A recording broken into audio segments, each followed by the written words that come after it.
Welcome back to our Explainer series on the massive expansion of Chennai's public transit network. Now, if you caught part one, you know we explored the sheer massive scale of this project. We talked about exactly why Chennai is throwing down a staggering 63,000 crore into its biggest metro expansion in history. I mean, it's a number that literally sets the stage for a complete urban transformation. But today, we're zooming in. We're moving past the big budgets and the overarching goals, and we're looking at the actual street-level impact this project is going to have.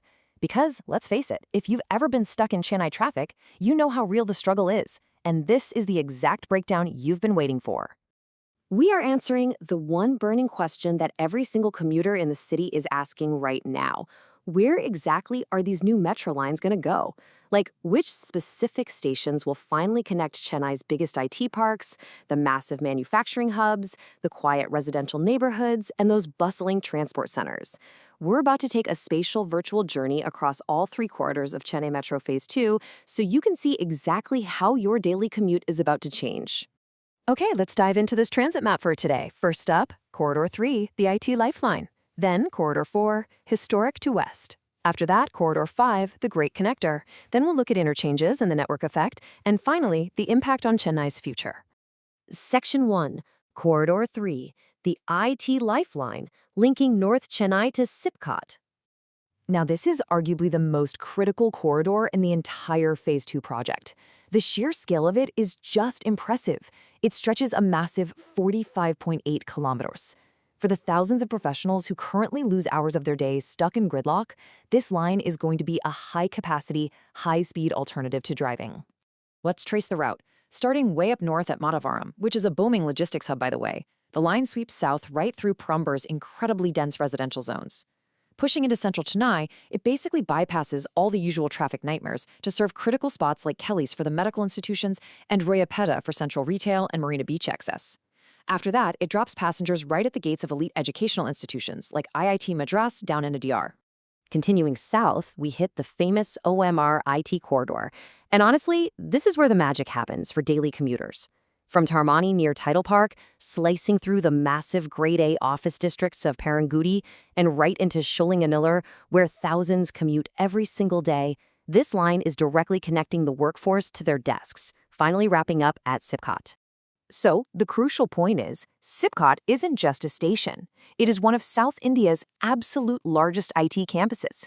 We are talking about the home to global capability centers and tech giants like TCS, Infosys, Cognizant, and HCL Tech. By connecting North Chennai directly to these specific OMR offices, this node is projected to be one of the absolute busiest on the entire network. Section 2, Corridor 4, historic to west, connecting heritage to the suburbs. Now that we've traveled the IT lifeline, let's shift gears a bit. At 26.1 kilometers, Corridor 4 is a bit shorter, but man, this cross-city route packs an incredible punch. It directly links historic coastal Chennai with the rapidly expanding western suburbs.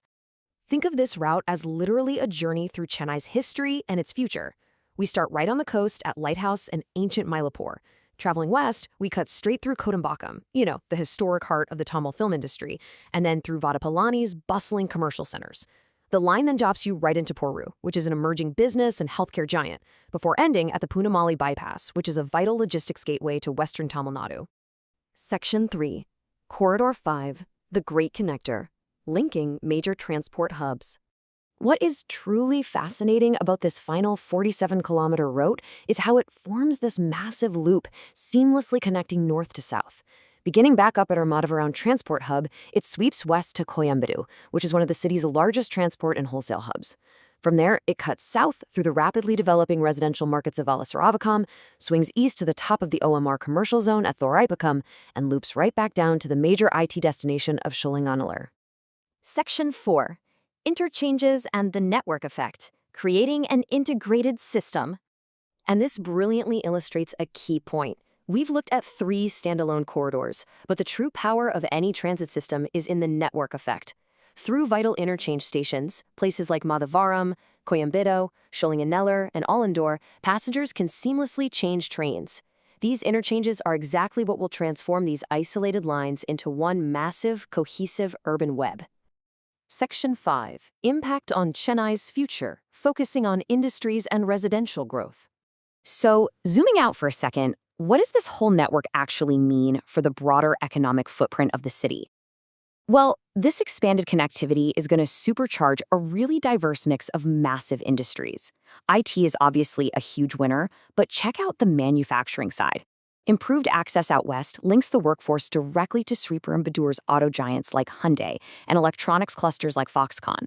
Plus, top-tier healthcare gets totally democratized, dropping people right at the doorsteps of world-class hospitals like Apollo, MIOT, and Sri Ramachandra.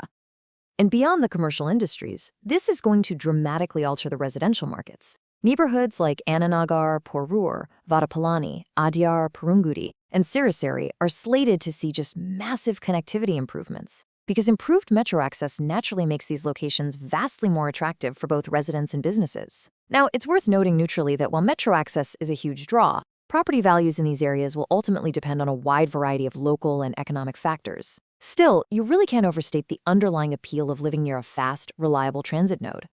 When Phase 2 becomes fully operational, Chennai isn't just going to have a larger metro. It is going to have a living, breathing network connecting homes, workplaces, educational institutions, hospitals, technology parks, and business districts. To bring it all together, there's a quote that captures this perfectly. This is how great cities grow. Not by building more roads, but by giving people faster, cleaner, and more reliable ways to move. But here's the thing, mapping out the lines is just the beginning. The real challenge is actually building them.